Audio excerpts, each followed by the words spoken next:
आषाढी वारीनिमित्त महाराष्ट्र टाइम्सचं खास सदर पालखी. लेखक डॉक्टर रामचंद्र देखणे. अभिवाचक सिद्धार्थ केळकर. परी योगा माझी योगू. गीतेचा कर्मयोग सांगताना कर्मसन्यास हा आपोआप पुढे येतो. कर्मसन्यासाचे चिंतन केल्याशिवाय कर्मयोग परिपूर्णतेने मांडला जात नाही. गीतेत कर्म हा शब्द स्वधर्म या अर्थाने वापरला आहे. कर्म म्हणजे बाहेरची स्वधर्माचरणाची क्रिया. त्या कर्मात चित्त ओतणे म्हणजे विकर्म. कर्मात विकर्म ओतले की अकर्म होते. याचा अर्थ कर्म केल्यासारखे वाटत नाही. स्वधर्माचरणाची कर्मे विकर्माच्या साह्याने निर्विकार करण्याची सवय होता होता स्वाभाविक होते. कर्माचे अकर्म होणे हेच कर्माचेही ध्येय आहे. अकर्माचीच एक बाजू म्हणजे कर्मयोग, तर दुसरी बाजू कर्मसन्यास. कर्म करणारा मी कर्ता आहे ही कर्तृत्वाची भावना जेव्हा संपलेली असते तेव्हा कर्म हेच नैष्कर्म्य ठरतं आणि कर्मसन्यास घडतो.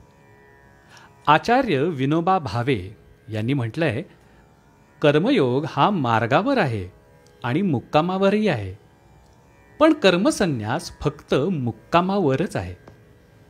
कर्मयोग तर साधनाही आहे आणि निष्ठाही आहे, परंतु कर्मसन्यास ही निष्ठाच आहे. निष्ठा म्हणजे अंतिम अवस्था. त्यासाठी कर्तृत्वाचा त्याग हवा. हा एक भाग. तर दुसरा भाग म्हणजे कर्मफलत्यागाविषयी गीतेच्या 12व्या अध्यायात आलेला सर्व कर्मफलत्यागम ततः कुरु यतात्मवान हा श्लोक कर्मयोगाचे विवेचन करणाऱ्या 3ऱ्या, 4थ्या आणि 5व्या अध्यायापेक्षा जरा वेगळा आहे.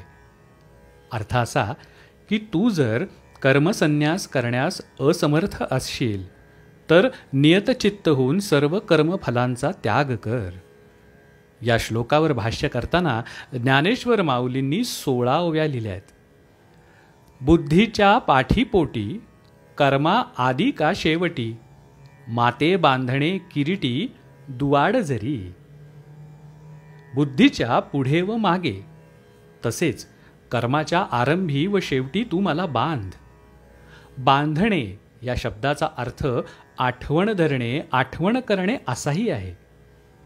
तू जी कर्मे करशील त्याच्या फलाविषयी निष्काम हो, परंतु हे निष्कामत्व सांगण्या अगोदर त्या कर्माशी आणि बुद्धीशी परमेश्वराला कसे बांधायचे हे सविस्तरपणे सांगितले आहे.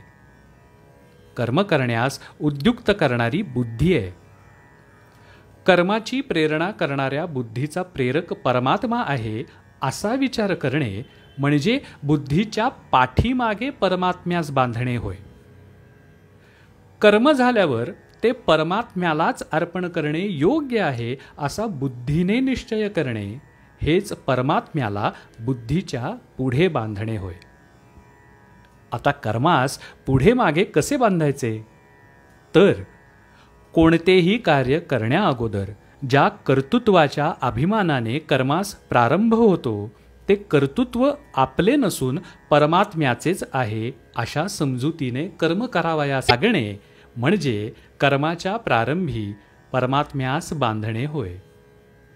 आणि आरंभलेल्या कर्मापासून मिळणारे फळ त्या कर्माच्या शेवटी परमात्म्यास अर्पण करणे हेच कर्माच्या शेवटी परमात्म्यास बांधणे होय. कर्माचे अनुसंधान वरील दोन्ही गोष्टींनी भगवंताशी जोडले की कर्माचे भय वाटत नाही. कर्म करण्यात कुठेही संकट उभे राहत नाही. कर्माचे चांगले फळ मिळाले तरी अहंकार येत नाही आणि कर्माचे फळ कदाचित मिळाले नाही तरी नैराश्यही येत नाही. म्हणजे बुद्धीच्या व कर्माच्या आधी आणि नंतर कर्म व त्याचे फळही परमात्म्यास अर्पण करणे हाच परियोगा माझी योगू धुरेचा हा श्रेष्ठ योग आहे. कारण त्यात कर्मयोगही घडतो आणि तो समर्पित केल्याने भक्तियोगही.